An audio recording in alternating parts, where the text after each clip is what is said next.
औज़ु बिल्लाहि मिनश्शैतानिर्रजीम बिस्मिल्लाहिर्रहमानिर्रहीम। मैं मुहम्मद अब्बास भट्टी, तुसी देख रहे हो ZW TV। उम्मीद है कि तुसी खैर खरीयत दे नाल होवोगे। अल्लाह दी ज़ात तुहानू खैर खरीयत नाल रखे। ते अज मैं जिहड़ी वीडियो लैके तुहाडी खिदमत विच हाज़र होया वां, उस दा अनवान ये वे कि ख्वाब दे विच किसी भी मुल्क दे सदर या बादशाह या वज़ीर आज़म नू मिलना।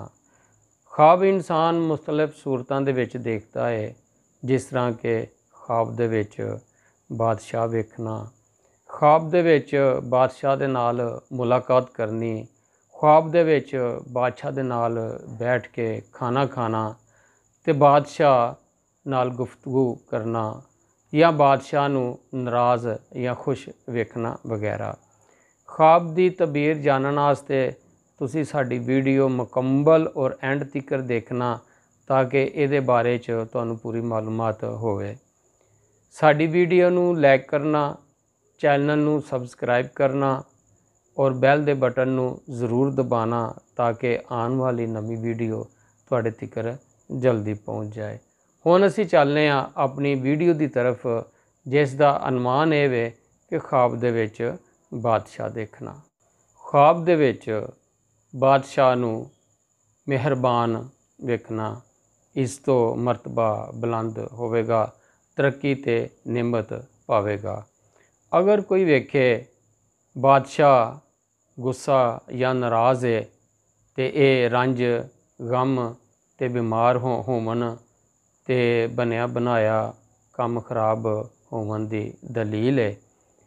हज़रत दानियाल रहमतुल्लाह अलैह फरमाया है कि अगर ख्वाब दे विच बादशाह ने पकीज़ा ताज पहनिया है तो उहदी उमर दराजी दी अलामत है, ते अगर वो मैला ताज देखे कि बादशाह ने पाया होया है तो बुरे हाल दी दलील है।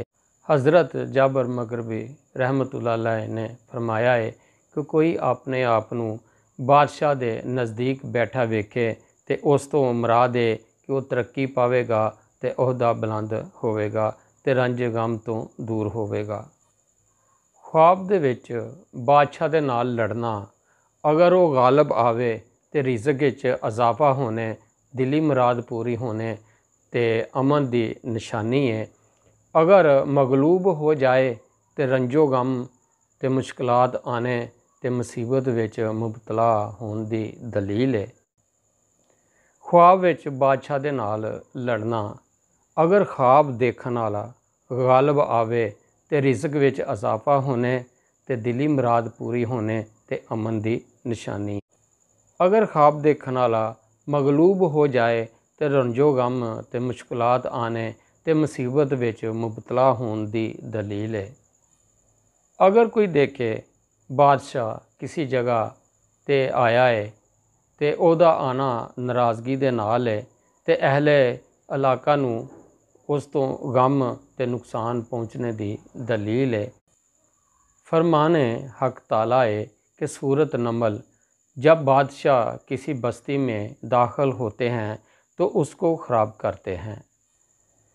ख्वाब विच बादशाह दे नाल खाना खाना, माल दौलत विच इजाफे ते उमर दराज होवेगी।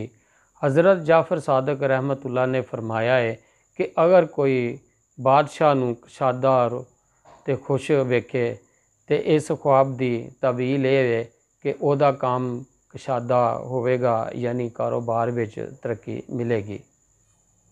ख्वाब दे विच बादशाह दे नाल गुफ्तगू करना ते साहिबे ख्वाब नू ऐशो आराम मिलने ते अहद विच तरक्की मिलने दी निशानी है। अगर कोई ख्वाब विच वेखे कि वह बादशाह हो गया है तो उस दी तवील ये वे कि वह मालदार होवेगा इंशा अल्लाह। अगर कोई वेखे कि बादशाह दे हथ विच रस्सी है तो या बंधी हुई है तो दलील है कि वह बादशाह नेक होवेगा ते इंसाफ ते अदल कायम करेगा।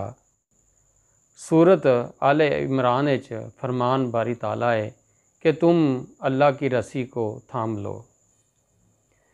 हज़रत इस्माइल रहमतुल्लाह अलैह ने फरमाया है कि अगर कोई वेखे कि बादशाह किसी शहर आया है ते गलबा किया है ते दलील है कि उस शहर ते कोई आफत या मुसीबत आवेगी या कोई वबा फैलेगी। हज़रत इब्ने सरीर रहमतुल्लाह अलैह ने फरमाया है कि ख्वाब दे विच चंद चीज़ां नूं वेखना बादशाही दी दलील है। अगर देखे इल्मो शरीयत नूं कबूल करदियां रसूल सल्लल्लाहु अलैहि वसल्लम दे मिंबर ते खुतबा देना, अपने जिस्म नूं दरिया होंदियां वेखना ते आँख नूं मस्जिद दा महराब होंदियां वेखना वगैरह। ਇਹ ਜੀ ਸਾਡੀ ख्वाब ਦੀ ਅੱਜ ਦੀ ਤਬੀਰ ਤੇ ਅੱਲਾह ਤਾਲਾ ਤੁਹਾਨੂੰ हिफ्ज़ो अमान विच रखे और दुनिया और आखरत बेहतर करे। तो ये नाल ही अगली नवी वीडियो आने तक मैनूं इजाज़त दिओ। ठीक है जी, अल्लाह हाफ़िज़।